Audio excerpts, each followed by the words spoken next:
Hello viewers, আমাদের চ্যানেলে তোমাদের সকলকে স্বাগত। আজকের ভিডিওর টপিক হলো ফুড এসআই 2024-এর 17ই মার্চ অর্থাৎ দ্বিতীয় দিনের যে সেকেন্ড শিফট অর্থাৎ মোট বলতে গেলে ফিফথ শিফট, সেটির যে জিকে কোয়েশ্চেনগুলি এসেছিল সেগুলির আলোচনা। তোমরা যদি এই ভিডিও দেখো তো আশা করি বুঝতে পারবে যে কী কী কোয়েশ্চেন এসেছিলো, এবং যদি কোনো কারণে এই ফুড এসআই পরীক্ষা বাতিল হয় তো আগামী পরীক্ষাতে কী প্রকারের কোশ্চেন আসতে পারে সেটি জানার জন্য এই ভিডিওটি দেখা তোমাদের খুবই গুরুত্বপূর্ণ। যাই হোক, শুরু করা যাক। একটি কোশ্চেন ছিল, বাবা আমতে তিনি কোন আন্দোলনের সঙ্গে যুক্ত? উত্তর হতো নর্মদা বাঁচাও আন্দোলন। এই যে বাবা আমতে আছেন তার নাম কি? তার পুরো নাম ছিল মুরলীধর আমতে। মুরলীধর।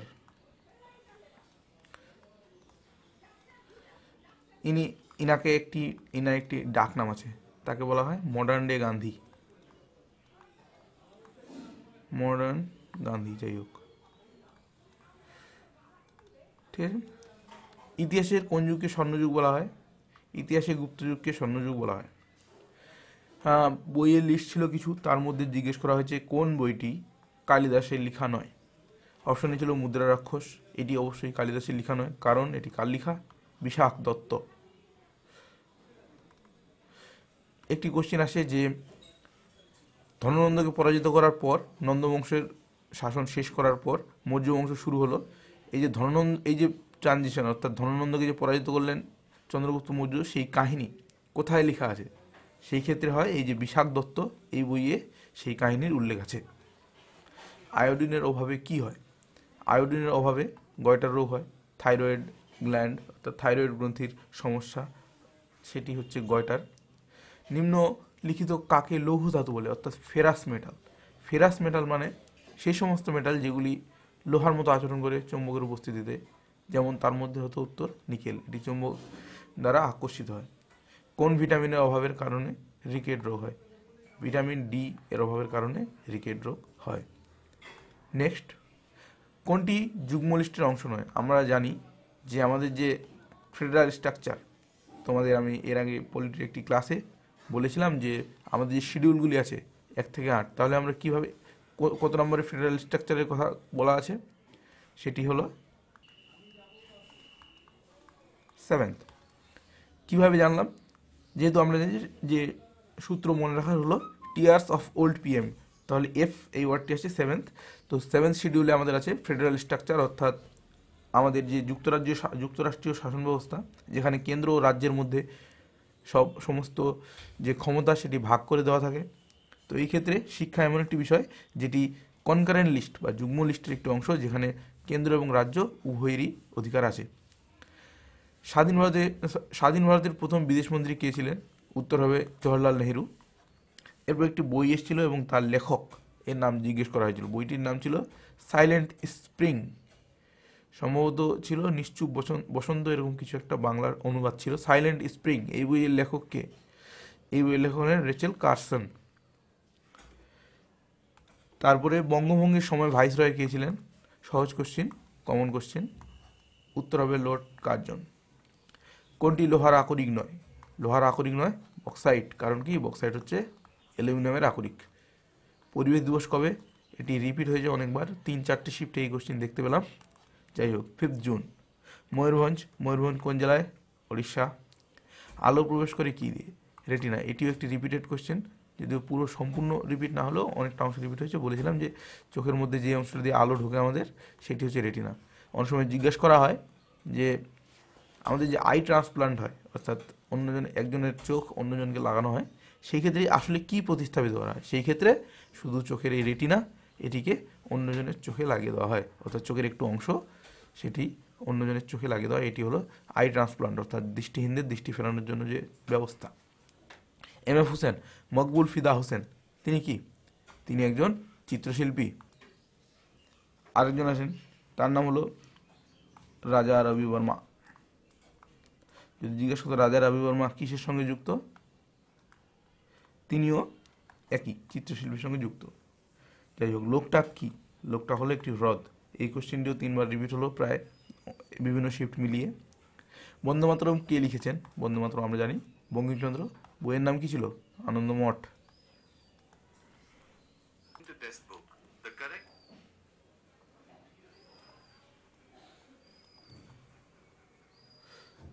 যাই হোক, অর্জুন পুরস্কার কী কারণে দেওয়া হয়? অর্জুন পুরস্কার ক্রীড়াতে পারদর্শিতার জন্য দেওয়া হয়। আমরা জানি যে রিসেন্টলি কে অর্জুন পুরস্কার পেলেন? মোহাম্মদ শামি। ঠিক আছে, মোহাম্মদ শামি অর্জুন পুরস্কার পেলেন। আরেকটি পুরস্কার থাকে যে দ্রোণাচার্য বা দ্রোণাচার্য পুরস্কার। এটি কী জন্য দেওয়া হয়? এই দ্রোণাচার্য পুরস্কার বা দ্রোণাচার্য পুরস্কার এটি যদি কোনো ক্রীড়াবিদ থাকে, অর্থাৎ ক্রীড়াতে কারো ভালো পারদর্শিতা হচ্ছে এরকম কোনো যদি খেলোয়াড় থাকে, তার যে কোচ তাকে দেওয়া হয় দ্রোণাচার্য। কাকে? স্পোর্টস কোচ আর কি, যাই হোক, কোচ। এরপরে কোন হরমোনটি উদ্ভিদ হরমোন? উত্তর হবে সাইটোকাইনিন। গিভেন অপশনগুলির মধ্যে সাইটোকাইনিন। আমরা জানি আরও জিবারেলিন, ইথিলিন এবং অক্সিন, এগুলি সব উদ্ভিদ হরমোনের উদাহরণ। ইউনাইটেড নেশনসের হেডকোয়ার্টার কোথায়? ইউনাইটেড নেশনসের হেডকোয়ার্টার হলো নিউ ইয়র্ক। বর্তমান চিফ জাস্টিসের নাম কি? অর্থাৎ আমাদের যে সুপ্রিম কোর্ট, সেখানকার চিফ জাস্টিসের নাম জিজ্ঞেস করা হয়েছিল, সেটি হবে ডিওয়াই চন্দ্রচূড়। তিনি কততম? 50তম ভারতীয় মুখ্য ন্যায়াধীশ। যাই হোক, সংবাদ কৌমুদি কার পত্রিকা? সংবাদ কৌমুদি হলো রাজা রামমোহনের পত্রিকা। গান্ধার শিল্পরীতির বিকাশ কার আমলে ঘটে? উত্তর অপশনগুলির মধ্যে হবে কনিষ্ক। কুষাণ যুগে আমরা জানি গান্ধার রীতির বিকাশ ঘটেছিল।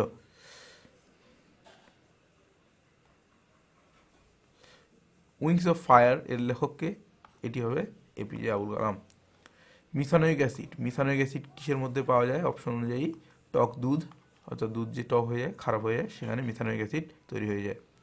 কে রমন ম্যাগসেসে অ্যাওয়ার্ড পেয়েছিলেন? অপশনগুলির মধ্যে মহাশ্বেতা দেবী, তিনি রমন ম্যাগসেসে অ্যাওয়ার্ড পেয়েছিলেন। রমন ম্যাগসেসেকে কী বলা হয়? Asia's Nobel. কেশরী পত্রিকার সম্পাদক কে ছিলেন? কেশরী পত্রিকার সম্পাদক ছিলেন বাল গঙ্গাধর তিলক। সলিম আলী কে ছিলেন? সলিম আলী হলেন পক্ষীবিদ, তিনি পাখি বিষয়ক রিসার্চ করেছেন। এবং যদি জিজ্ঞেস করা হয় যে সলিম আলী ন্যাশনাল পার্ক কোথায়, সেটি হবে জম্মু অ্যান্ড কাশ্মীরে সলিম আলী ন্যাশনাল পার্ক আছে পাখিদের জন্য। কোনটি রাসায়নিকভাবে নিষ্ক্রিয় গ্যাস? সেটি হবে argon. Protection of human rights act, ভারতের এই protection of human rights act, এটি কত সালে পাস হয়? 1993, লাগু হয় 1994-এ। ঠিক আছে, তারপরে ইনফরমেশন টেকনোলজি অ্যাক্ট কত সালে? এটি 16ই মার্চের যে থার্ড শিফট ছিল সেটির কোশ্চেন ছিল, কিন্তু সেখানে জিজ্ঞেস করা হয়েছিল যে ইনফরমেশন টেকনোলজি অ্যাক্ট 2000 সেটি কত তারিখে লাগু হয়? উত্তর ছিল 17 সেপ্টেম্বর। কিন্তু এক্ষেত্রে জিজ্ঞেস করা হয়েছিল যে ইনফরমেশন টেকনোলজি অ্যাক্ট কত সালে পাস হয়? উত্তর হতো 2000। আলমগীর কার ছদ্মনাম? ঔরঙ্গজেব। এটিও 4বার রিপিট হয়ে গেল সম্ভবত। সিন্ধু সভ্যতার একটি বন্দর, এর নাম কি? এখানে দেখতে পাচ্ছ অপশনগুলি, সঠিক উত্তরটা তোমরা কমেন্টে জানাবে।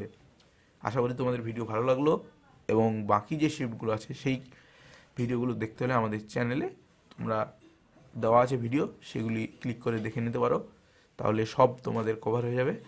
এবং এর মধ্যে যে কোশ্চেনগুলো বাদ আছে, তোমরা যদি কেউ জানো সেই কোশ্চেনগুলো, সেগুলি কমেন্টে অবশ্যই জানাবে, বাকিদের উপকার হবে। ধন্যবাদ। আজকের ক্লাস এই অবধি।